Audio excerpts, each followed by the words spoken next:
Welcome, everyone. This first one, you're in a gallery focused on work by Guido. Guido is an incredible photographer. And without further ado, we'll kind of just jump right into it. Guido, if you could kind of give an introduction to anyone in the audience who isn't familiar with you, that would be awesome.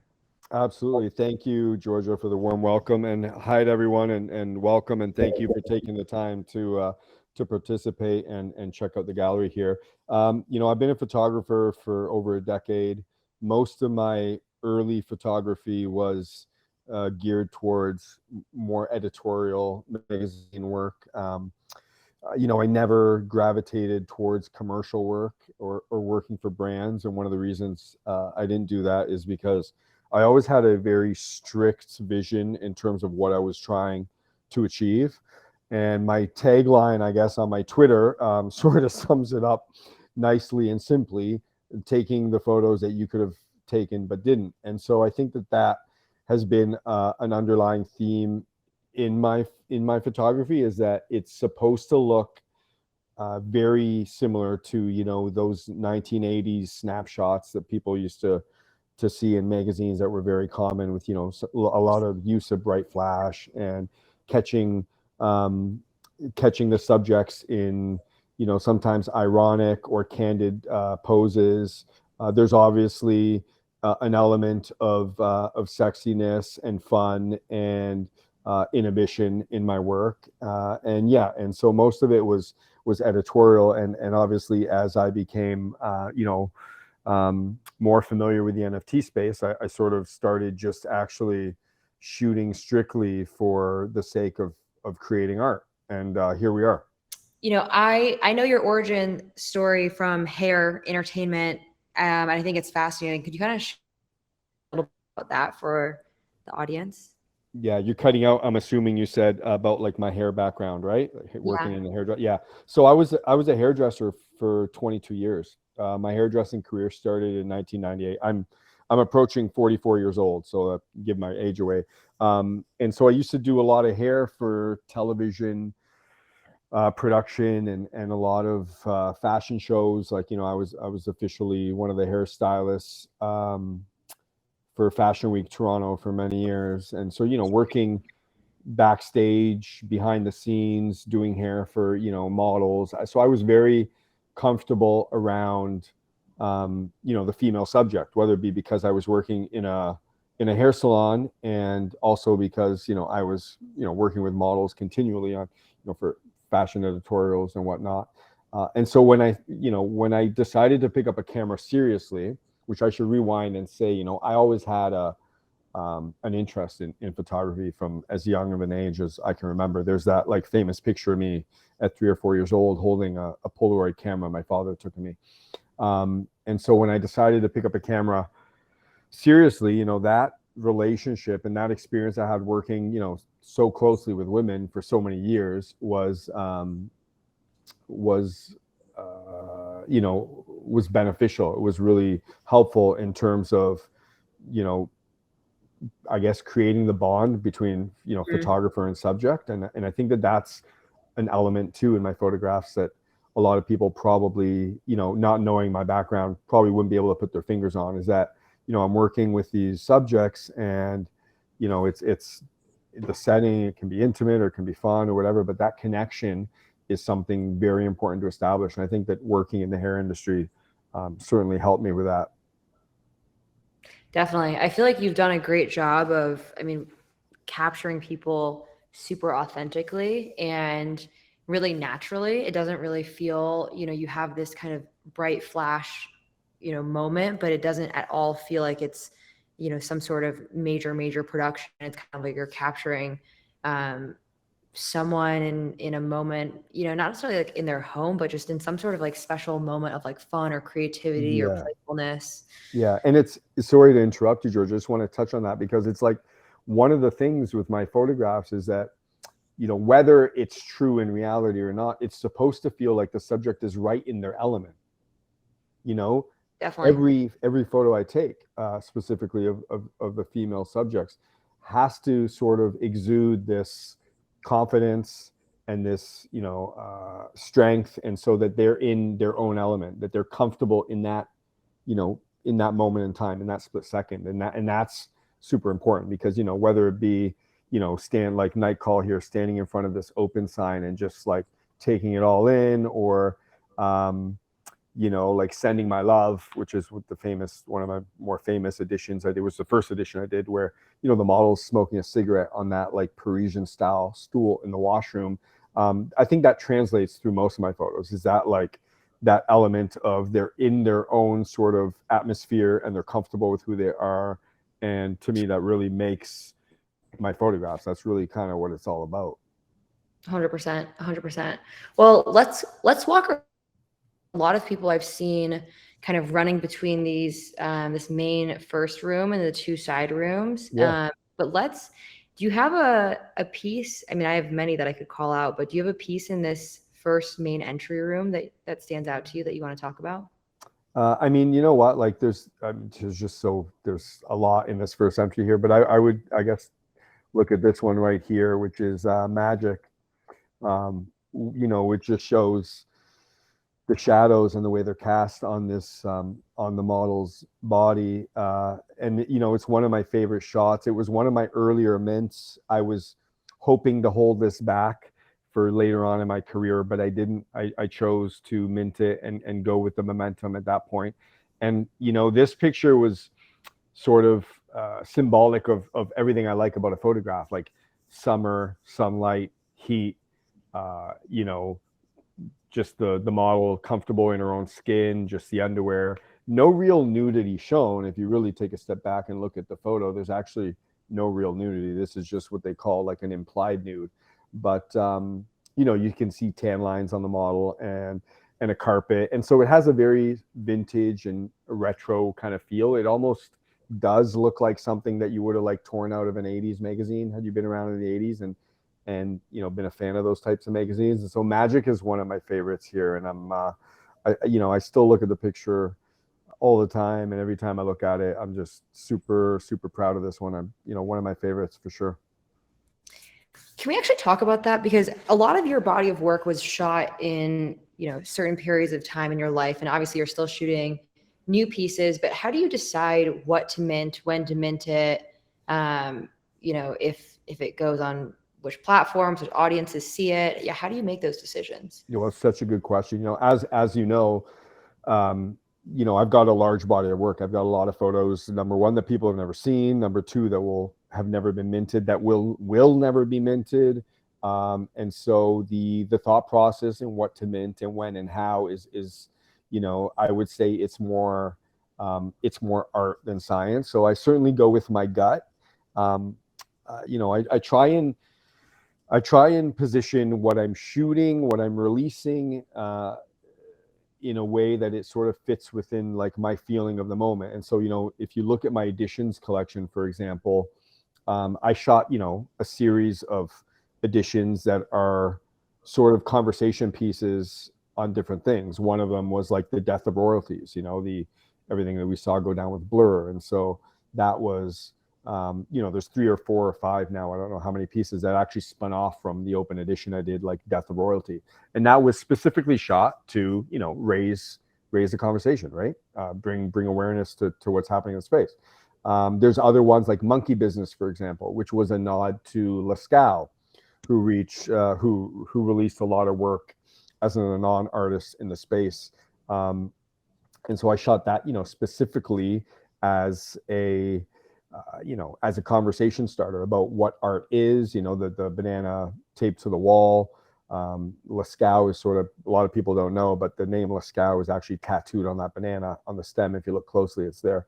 And so these are things that I guess any artist, not just myself, we go through with ourselves in our minds. We have these sort of inner dialogues and figure out how to navigate what we're releasing and when. And so I go with my gut. I won't say that I follow a very structured, minting schedule or plan or anything like that. I think that for me, my art, and I think for most, actually, I think I speak for most, comes from the heart. And so I like to follow my heart with, how I release it and when and where. I love that. There's a piece here that's one of my favorites, which is in the room on the left. If you're first walking the gallery, the room on the left, and it's the here to stay piece, which is on the right wall. It's this woman over a water fountain, and it's absolutely just epic the way she's holding back her hair. You can see the water movement, the flashes there. I actually remember the first time I saw this piece and I was thinking to myself, like, how does she look so cool doing that? Because if I was doing that, I would just look absolutely stupid. And so I'd love to hear both the backstory and then also kind of what went on. Yeah, so this shot was done at we shot it obviously in the evening. It was at a school playground, and so the idea with the shoot was like just really unscripted.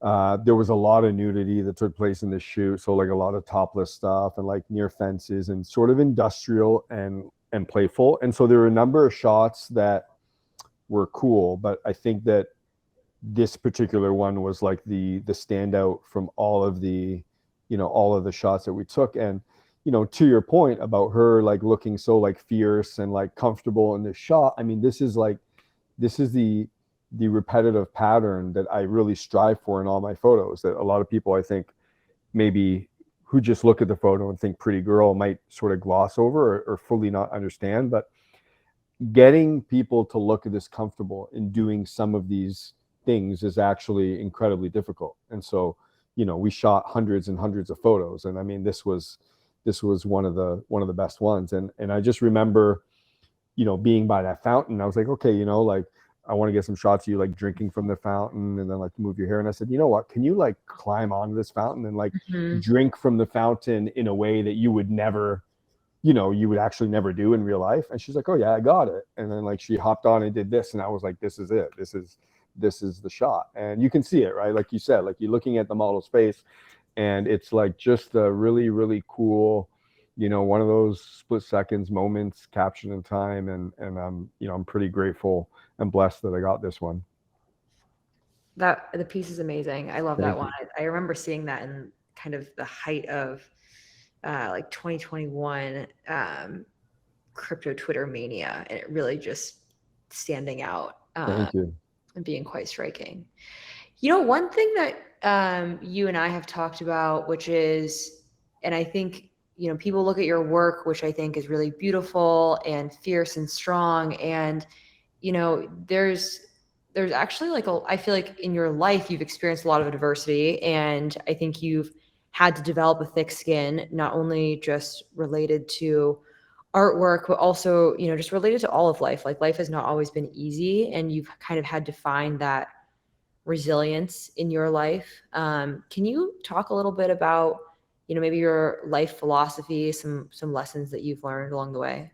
Yeah, absolutely. I mean, I won't delve into all of the adversity because, God knows that we've all had our challenges. But I think that, obviously, being a man that photographs, beautiful women, there's always going to be an element of society that take issue with that. And I think it's clear, number one, that the photos are, they're not offensive. And number two, that obviously everyone in the photos are adults, and they're, consenting adults. And so they're willingly and enthusiastically participating in these photographs. But in terms of, how I approach life and how, I deal with adversity. I mean, the truth is I haven't always gotten it right. And anyone that follows me on Twitter knows that sometimes I say more than I should. And I think a lot of that comes out of frustration. But, one of the guiding philosophies for me has been to always bounce back, right? I mean, it doesn't matter, what happens or what setbacks you have. And, you always got to land on your feet. My dad used to say, in Italian, it's a saying, it says, it never gets darker than midnight. And that always was something that played through my mind, in my darkest hours, when I literally didn't have a penny to my name, and I had to figure out a way to take care of my mom who still had a mortgage and whatnot. Those words always rang true. And I always thought, there's light at the end of the tunnel. Stay the course, stay true to who you are. Don't compromise your integrity for money, even, or for anything else. As a matter of fact. And so, I think that for me, it worked. I think for my personality type, the type of person that, I am and how I choose to live my life, that ethos has really worked well for me, because I can really filter things out, and I can turn things off when I need to. And when I am focused on a goal, and when I am focused on achieving something, nothing else matters. Like it is just what I do. I'll carry on. I'll continue on. It doesn't matter how many people tell me I can't do it, or, if I fail. As a matter of fact, I take failure as a compliment. I think that if you haven't failed, then likely you have not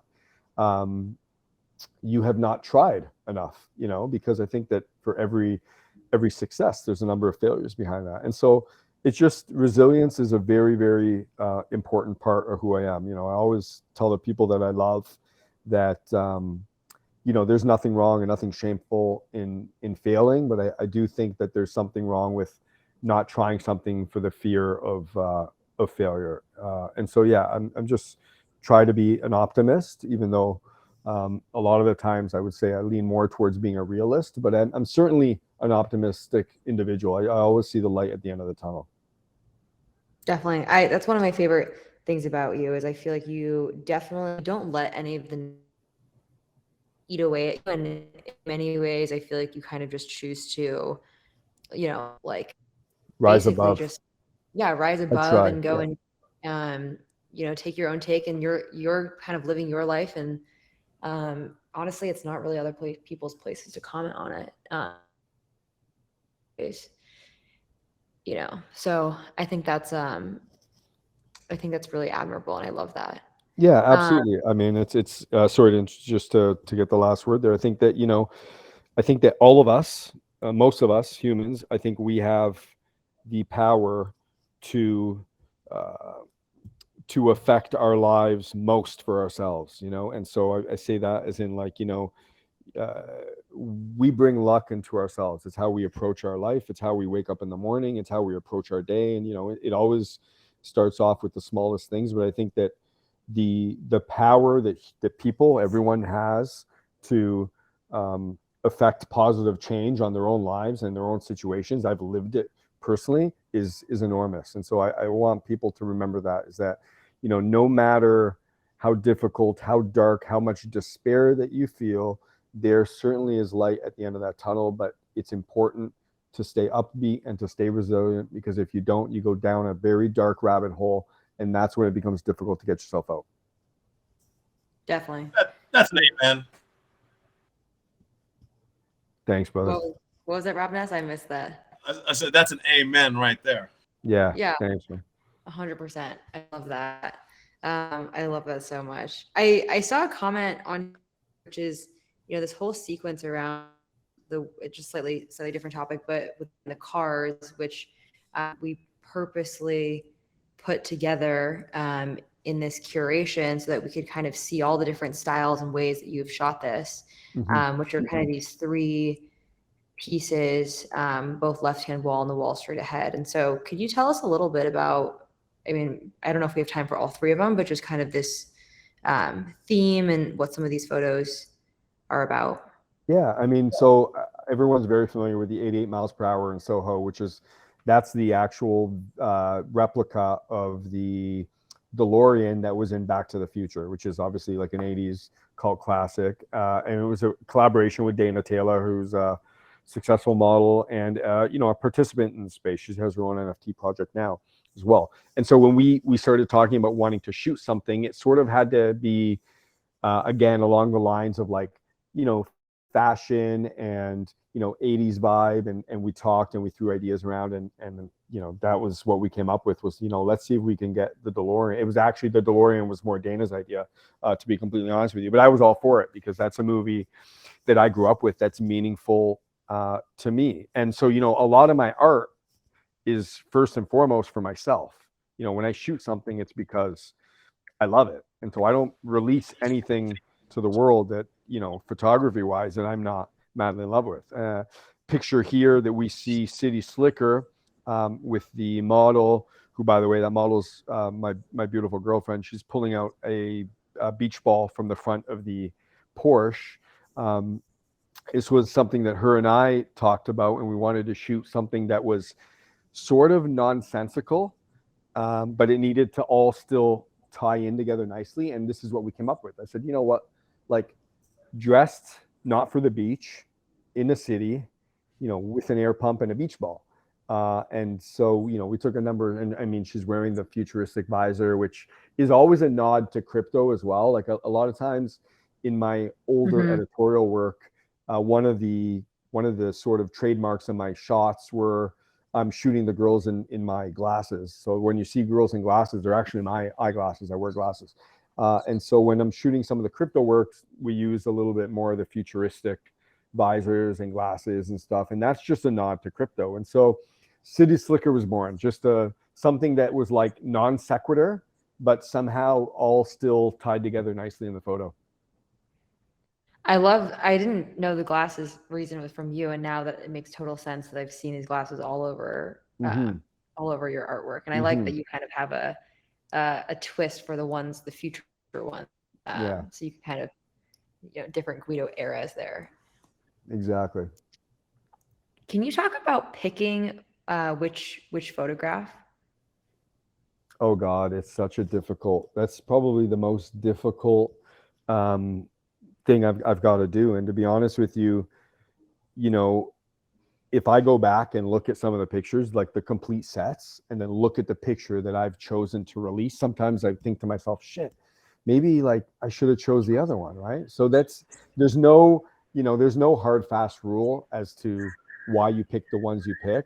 What I tend to do after a shoot, and this is like sort of my, it's been my technique ever since I started, you know, shooting seriously, is that like I'll shoot a set immediately when I'm done the set, no matter how tired I am, I will go through the set in its entirety one by one, and I'll look at them, and then I'll, you know, go to sleep, and then the next day I will look at them again and start making my selections.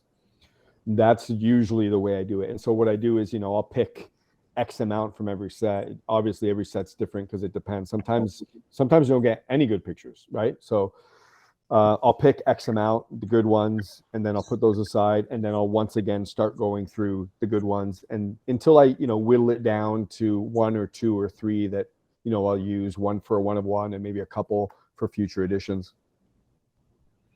It's impressive because I think you have a lot of choice with the different pieces. Like I remember when you were doing the Soho photo shoot, and we saw a couple of different options, and you know, they are wildly different. Like it's really not like you're trying to pick between, oh, this one, you know, slight version, and here's one version that's like off. Like they are like distinct choices, which I think can be quite challenging. Yeah, it's always challenging. It's probably the most challenging aspect, other than, you know, like getting the shot, is then trying to pick it, because there's just so many to go through. I mean, I've shot sets where there's 1,200 photos. I mean, it's like, you know, to go through. Look, Better Off and On is a great example. I mean, Better Off and On was, people don't realize what massive undertaking Better Off and On was. It was almost not meant to exist. The fact that it exists is a miracle. And so there were so many photos, because I was shooting in rapid succession, and I was shooting, you know, we shot about 40 different looks in 2.5 or 3 hours, which is crazy. And just rapid, one after the other. I went through so many batteries and so many flashes, and you know, going through that set, because I had to choose 33 of them, right? Because there were 33 101s. It had to be a certain number, and 33 was the number that I had. And so choosing 33, but not only choosing 33, Better Off and On was designed to be seen as an editorial, right? Like as a fashion story, you're supposed to look at it from number 1 all the way to number 33. And so then choosing those, and in the order, well, I tried shooting the order in which they were shot, but that was like, unfortunately, due to like the way the studio was set up and stuff, that didn't quite work out how I'd anticipated. But more or less, you know, it was shot in a specific order, and then trying to pick the photos so that they all made sense when viewed in sequence was just I mean, my mind hurts thinking about it, to be honest with you. Definitely. I mean, Better Off and On is, I don't even think I fully realized how compressed of a time span that was. I had no idea. It was wild. Yeah, it was wild. Until you told me that. Well, awesome. We're about to start making our way over to Rob Ness's gallery, but the last question that I have for you, which I'm curious just to what your reaction is to this statement. And I kind of have a sense in which direction you'd lean, but people say nowadays with everyone having a phone, like everyone is a photographer. And I kind of feel like honestly, there's kind of a similar sentiment with AI these days. It's like, oh, everyone can go do everything now. And I'm curious just what your reaction is to that statements like that. And listen, I agree. Everyone is a photographer. Everyone has a phone. Everyone can take pictures. Everyone can also create art. I mean, since the dawn of time, anyone could have created art. But and I'll preface this with, I am not comparing myself to these people. I'm just making an analogy. Not everyone can be Leonardo da Vinci. Not everyone can be Andy Warhol. Not everyone can be ROBNESS. I think that it's important to understand that just because a technology is widespread and ubiquitous, that doesn't necessarily mean that everything that's put out is quality. And in fact, I would argue the opposite. I would argue that, the fact that everyone has cameras and that everyone can take pictures, I give them a friendly challenge to take the pictures that I take. I mean, replicate them. There's a load of good photographers in this space that do a wonderful job.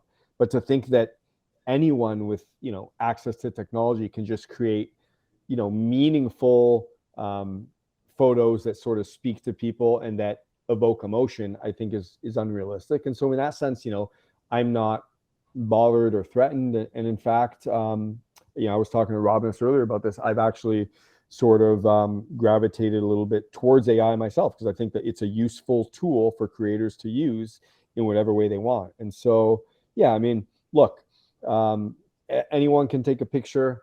And that brings us right back to, what I said at the beginning. I'm taking the pictures that you could have taken but didn't. 100%. I love that we came full circle to that, because I completely agree with that sentiment. Right. It is, for anyone who says, oh, I could have done this myself, I'm like, why don't you try that? Bingo. I don't see you ever actually doing it. Thank you so much, Guido. This has been awesome. This gallery is one of my favorites. It's just so iconic, and there's so many pieces in here. If everyone will follow me out, I am one of the big giants, and I'm walking out back into the main room and over to ROBNESS's gallery. Welcome. I'll let Georgia take it away. Awesome. It's funny because I just made a comment to Guido saying, if you're technology challenged, you press E to go through, and then I had trouble going through. So hello, everyone. I am here now. Welcome to the ROBNESS gallery. This gallery is super unique because ROBNESS has a extremely large body of work, and I actually don't think I've seen an oncyber template that is big enough to capture just the span of creativity. He's an absolute legend. He's been in the space for quite some time now and has touched so many different aspects of it. And so it's quite hard to even do your introduction, ROBNESS, but could you give a little introduction about yourself for anyone who's not familiar with you? Yeah. To put real simply, I mean, I've been doing crypto art since the dark ages, basically. When I would talk to other people about it, and they'd be like, "What's Bitcoin?" So it's even back in those days, like the 2016, it's when I started creating, crypto art itself with rare pepes. I see one 420 rare pepe in here. Big shout out to that guy or girl, whoever it is. I mean, I started simply there, and I won't go too far because I know I want to talk about the artwork too. But yeah, I started with that. In 2015, I started doing, I beta tested Spells of Genesis, which is one of the first blockchain games. And that was actually the first time I actually got the concept of the token with the art.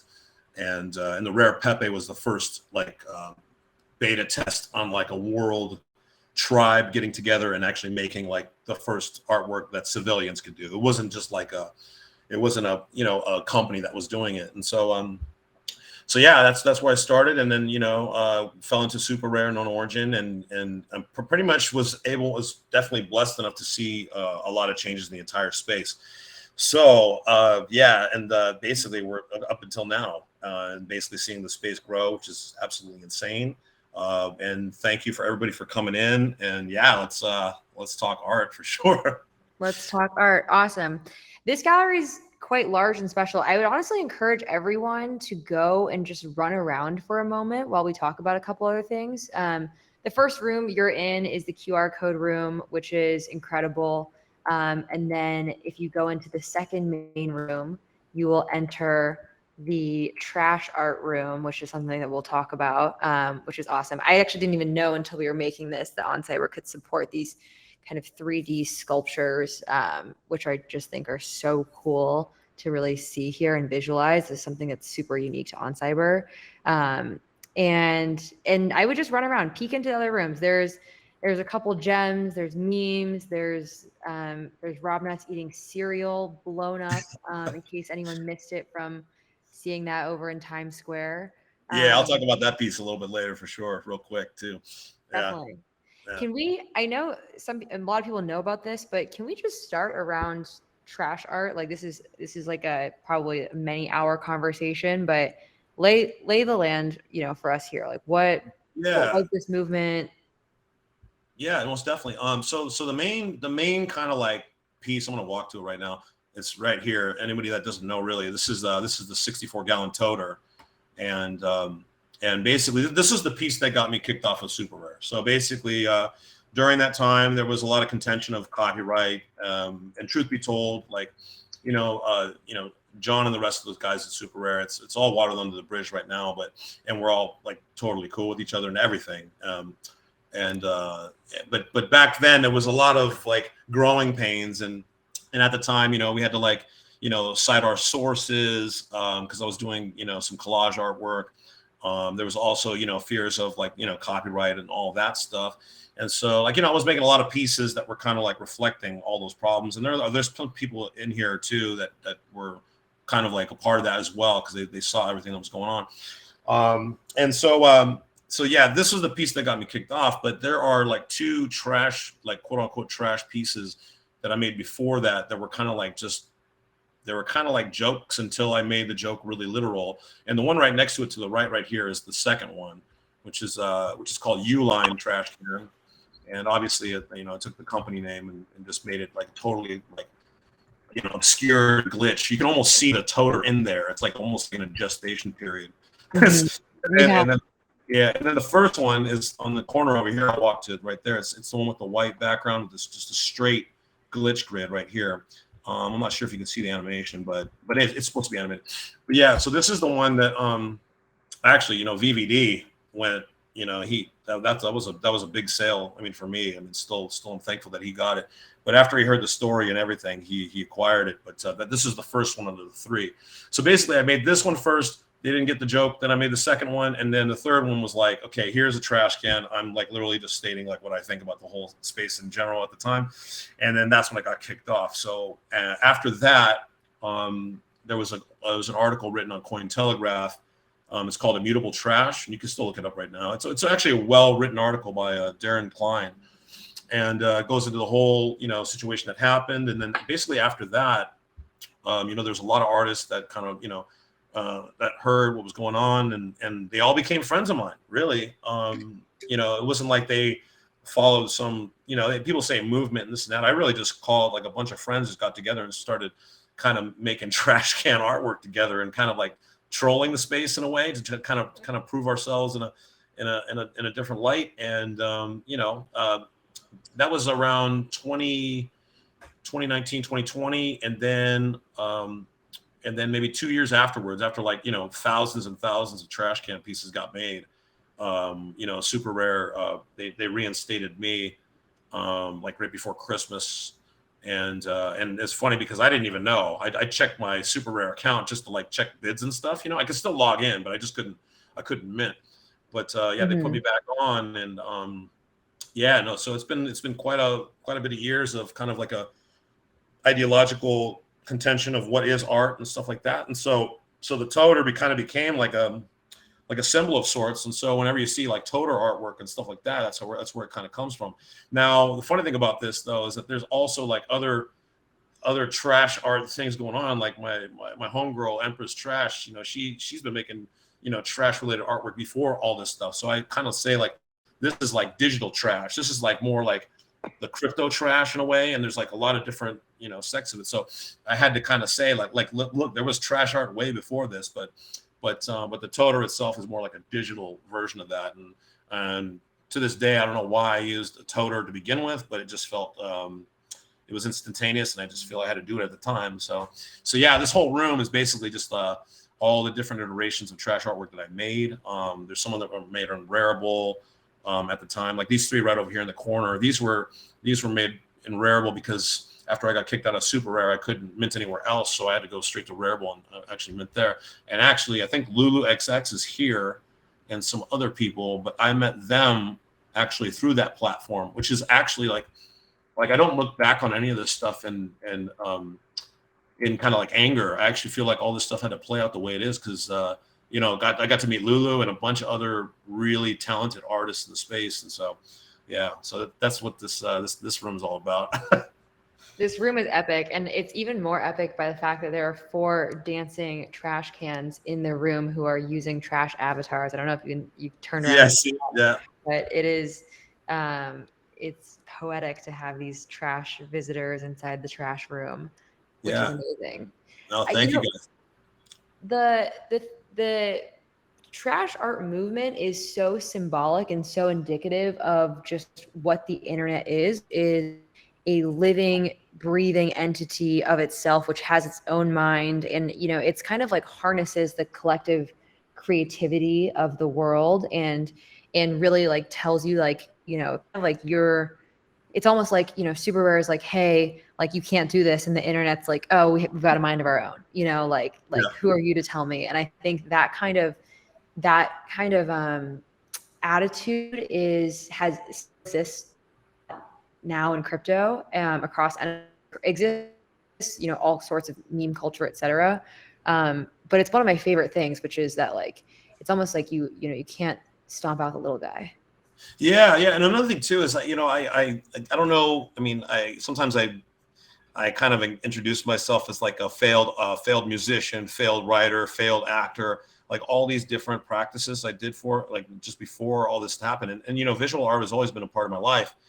But you know, I have this thing where, you know, like masterpieces can be made by a fluke sometimes. You know, you don't have to have like a trained art practice sometimes to really make something that's wonderful. So you know, in the crypto space, I guess that's kind of why the trash art thing was good. And other people have said it's a good onboarding mechanism, you know.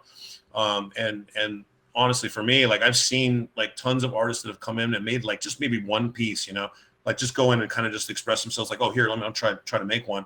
And I've bought some of those pieces because I thought they were phenomenal, you know, and sometimes I don't see them again. And I'm like, where do they go? You know?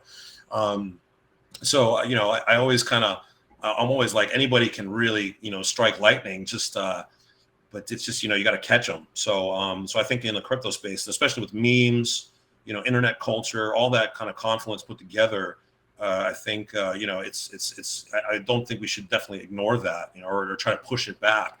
And another thing too was, you know, the collectors back in the day, you know, there was a certain aesthetic property that they wanted to kind of push to say, you know, during the time, you know, 3D artwork was starting to come in. There was like a big 3D art like explosion, you know, and when people can finally upload like MP4s and stuff like that. And so, you know, collectors kind of gravitated to that. And then it kind of got like, you know, to the point where they're saying, oh, you know, this is the creme de la creme of like what art should be, you know, for the crypto space. And so that's where kind of the contention began, because, you know, I mean, I love dirty artwork, you know. I mean, I've been playing guitar for years and I love distortion. I love really raw recordings, and some of those raw recordings are what started everything, you know. And so that kind of like, you know, seeped into like my practice as well. So when I hear that kind of stuff, like everything has to be clean, I'm like, no, it doesn't. I'm going to make it as dirty as I want and grimy as I want. And sometimes, you know, there's a certain way to kind of toe the line with that, you know, make it grimy, but also clean. I don't know. I love playing with that as well. So, yeah. I think you bring up a very good point, which is around, you know, being timely. And I think one of the, you know, many things I noticed when I was sifting through your thousands of pieces in your wallets is just how much is culturally relevant, and how you kind of, you know, you jump on I don't even want to say trends, but you jump on moments in time, really iconic moments in time, and kind of create a piece of art around it. Like I think about the job entry application, that was minted Yeah, last year. McDonald's. The McDonald's application, yeah, exactly. And yeah, can you talk a little bit about your philosophy there around, how you create, when you create it, when inspiration? Yeah. I mean, a lot of people know. I mean, my process is kind of sometimes. Rarely it's laborious where I kind of plan everything out. I'm just a total cro-mag, and I'm like, I have to get the feels first before I even act. But yeah, a lot of it's more just impulsive. So like, for example, the McDonald's application, that came about because I woke up at like 4 a.m. and literally couldn't go back to sleep. The day before, there were memes getting thrown around about, have to go back to work because the bear market's crashing. Like, oh my God, I lost all my money. What am I going to do? I can't sell my JPEGs anymore. The whole meme, the whole 20, the whole 9, the whole mile long of just like memes getting thrown around. And I was just thinking about that. And then for some reason, McDonald's showed up, and the corporation started showing up on Twitter. And it's all that stuff kind of was just like in my mind. And I'm just like, you know what, I'm just going to have to like make this a little bit more like into reality. And that's the fun about minting crypto art is like, what can you not mint? It's always like the challenge of like, how far can you really push it? I'm like, you know what, I'm just going to mint an actual application form and put the details of my entire work history in the space in there. And I think really like the magical part was everybody read the work history in there. That was the part that made me laugh the most. It's like I put like, Rare Pepe's in there, and I put Joe Looney as my boss. And then like the reasons we're leaving for like, what did I say? All caps or something. And then like Super Rare was a trash can and so forth. But, everybody liked it. Shit. I mean, from Pac to X Copy to it just struck a chord with everybody. And I definitely am thankful that they got it, and they collected it. So. This question of what can you mint and what can you not mint has been pervasive, I think, throughout your entire your entire career. It's evidence actually if people want to run through these two. There's kind of two hidden rooms back here that I oftentimes think people miss. But we have the first room, which has a bunch of convergence pieces in it over here, and then we also have this very back room, which has just some amazing pieces that I love. Yeah, in the back room, y'all. If you come here, actually, like here's the museum flex. Sorry, y'all. So the Bitcoin logo right here is in the Centre Pompidou Museum now in France. Honestly, like probably one of the biggest honors of my life.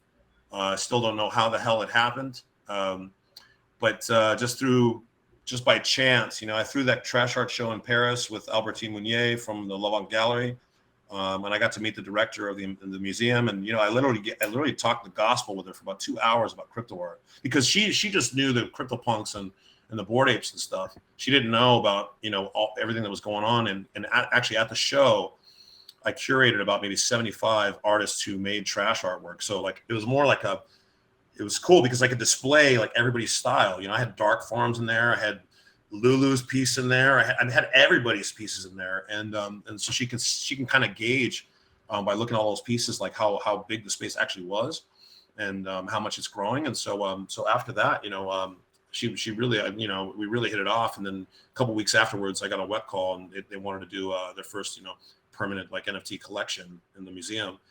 And out of all the pieces they asked for, they were wondering about the trash can. I said, I'm not sure if I can give up that toter yet, but I told her that I said one of my most favorite pieces is actually the Bitcoin logo because the Bitcoin logo got removed as well. So the Bitcoin logo, the trash can, the 64-gallon toter in the front, and the Ethereum piece, all those got removed actually because also Super Rare thought that I was breaking copyright law with the Bitcoin logo and the Ethereum. But at the time when I minted it, I knew that the Bitcoin logo is actually open source and Creative Commons 0 because you can put it on coffee cups, you can put it on shoes, you can put it on anything you want. And so like, at the time I was like, nobody's minting it as artwork. I'm just gonna totally, and it's a total nod to Duchamp as well. This is like a crypto ready-made. And it's kind of funny, now that it's in the museum, I mean, I walked into the exhibit and now it's just like glowing you know, that orange color in the room. It's just like boom, and until I saw it actually at the exhibit, it didn't really kind of hit me until I saw it there. That I'm like, you know what, this is a good reminder for everybody. Like this is like where it all began. This is the grandpa. This is like the original strong network. You know, the principles and all that. So yeah, no, I was happy that it got put in there, you know, and they loved it too when they heard the whole story. They just like we have to get this piece in there. So yeah, and then the same thing with the Ethereum logo as well. The pieces behind me, okay, So you know, good. I cracked up so hard. I remember when I first saw this a long time ago, but so when I used to work with Max Osiris long time ago, in a galaxy far, far away. We were joking about, you know, Foundation at the time. He was doing his own stuff about, like, he got in trouble for selling Foundation invites as artwork, you know, which I thought was hilarious. But this piece, we were joking about just kind of like trolling the platform because there were so many platforms coming out, and it's like whatever. And let's make it a communication tool, like the most expensive text messaging platform ever. And at the time, I think the gas price was like stupid too. It was like $50 or something. Well, now it's almost the same. But yeah, so like from the left to the right, I think we kind of went Inception with it. But the first message, I think, is in the middle. And then I copied that and then put it onto another NFT and then like added the text messages we had before. And then we just kept adding on to it. And so we just used basically Foundation as to like text each other. So it's kind of ridiculous, but yeah. And also we minted some of the Twitter pieces too. We kind of went like full deep, like 5th level Inception with it. I don't know, but yeah, those are funny pieces. I like the lowercase messages. That's what cracks me up. Oh, hey, I just noticed I typed in lowercase. Must be valuable to collectors. Like, I like. You clarified who was valuable too. Is so perfect. And also for anyone who doesn't know who's in the audience, ROBNESS is famous for only typing in all caps. I've actually never caught this man typing in lowercase letters to my demise when I'm trying to read, you know, any sort of message from him. But that one on the right is one of my favorites. Yeah, no, thank you. Yeah. And so so these are the pieces, and I think like the ones in the other room, I'll just go real quick. The ones in the other room, these are I was going through like a phase of like everybody hates that one effect in Photoshop that's like the solarize effect. You know what I mean? When you put it too hot, it gets really like neon, and most people never put it to 100. Well, like in this case, like these pieces right here, what I did was I took like open source images of like, you know, very like classical pieces, just sculptures and whatnot. They're almost like museum photos of some sort. But what I did was I would take the photos and then I would like downsize them into like a really, really small size to the point where it's almost blurry. And then I'd blow them up to a ridiculous amount. So you just see this big, like blurry photo. You can still make out the shapes and stuff. But what I did was when I blew it up, I would crank on the solarize function to like the max. And actually, since I blew it up even like really high, if you go like really close, you can kind of see. I mean, of course, the definition is not too good, obviously, on cyber because of, you know, limitations. But like the closer you get, you'll notice that there's like digital oil patterns in there, and that's because like when I blew it up and it was so blurry that the solarize effect would actually give it like this nice like groovy like swirl in there. So like this piece was collected by Moderats back in the day. I actually like this piece a lot. And then actually here too on the right, you can actually kind of see those like. I'm kind of standing next to it, but you can kind of see those like swirls in there.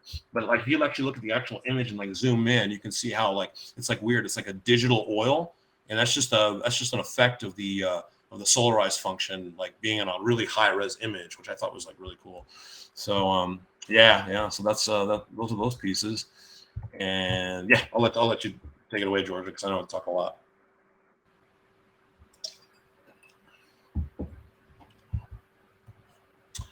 See, I mean, I could keep talking. Did we lose Georgia again?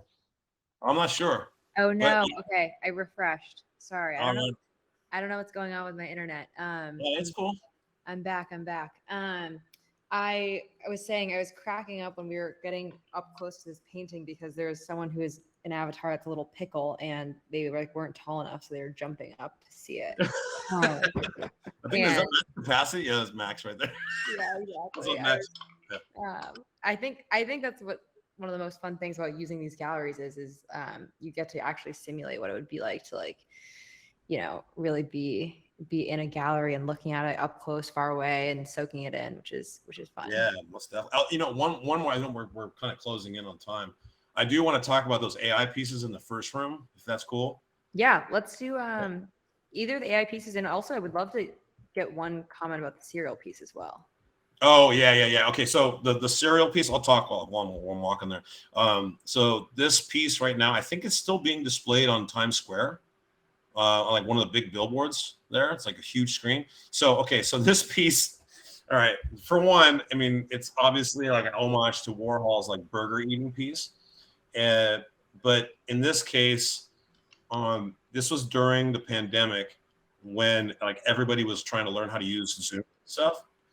And it was everybody was doing a crash course, like, oh, I got to use Zoom to do a conference call and this and that. I don't know how to use it. Shit's breaking on me and all this. And you always try to put those like nice backgrounds and try to like make your background like a little bit more like put more flair on it and stuff like that. And like the more I was doing with that, I was like, this is kind of like an interesting phase of like human history kind of. And I was like, you know what, I need to make at least like one art piece about this Zoom business, So like this is literally the webcam, me throwing the Zoom on and like putting a trash gif behind me. And I was like, you know what, I'm just going to be eating cereal, just something absolutely ridiculous. And I minted on Rarible, and that's another thing too. Rarible, you can mint anything you want back then. They never ask questions. They're not like, oh, this isn't high class artwork. Half the time we were just kind of joking around and making stuff. And this piece kind of grew on me as time moved on. And like last year, it was like during the NFT NYC when they were doing the billboard takeovers, and I secretly like wanted to use this piece like even back then. I'm not gonna lie, like. I was like, man, that'd be hilarious. We'll just eat cereal on top of like everybody on the Times Square. And so when the time came, like this year, Matthew, who's running Art Crush, he proposed the idea. I said, hey, listen, what do you think about this? And he's like, oh, let's do this. Oh, we have to, And yeah, so it's being displayed right now.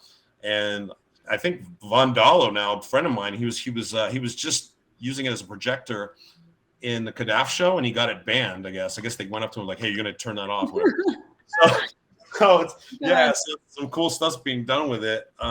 So that's it's kind of funny. I'm actually kind of digging the piece now more because of using the billboard stuff. The billboard aesthetics really interesting to me now. Especially and also Patrick Hamadon. What happened to him in Hong Kong. The billboards are an interesting medium now. So yeah. 100%. The fact that this is in Times Square is just incredibly iconic. I guess the last thing is, let's talk about the QR pieces in the main gallery, and then we'll send everyone over to the oncyber presentation. And sorry for going a little over time. I'll try to make it quick. So so these pieces, this is literally these pieces secretly were my frustrations with the AI art hate movement that was going on from like the deviant art crowd, all that stuff that was going on at the time. I really like all these pieces are like a testament to like an approach that I don't know I found using Midjourney. These are all made with a simple rock. So for example, like I would type in the prompt, I said, give me a rock with a QR code on it. And so it'll spit it out, and so that was the prompt base. But what I wanted to demonstrate was that you can actually use Midjourney like a molding tool. So all these images started from a primordial rock and a QR code itself. So how I really did that, when a lot of people that use Midjourney kind of know that like once you start messing with the algorithm a little bit, you start feeling it out. If you start doing generations, weird anomalies will pop out. So, I'll be waiting for it to pop something out of the rock, maybe like an extra bump or something like that.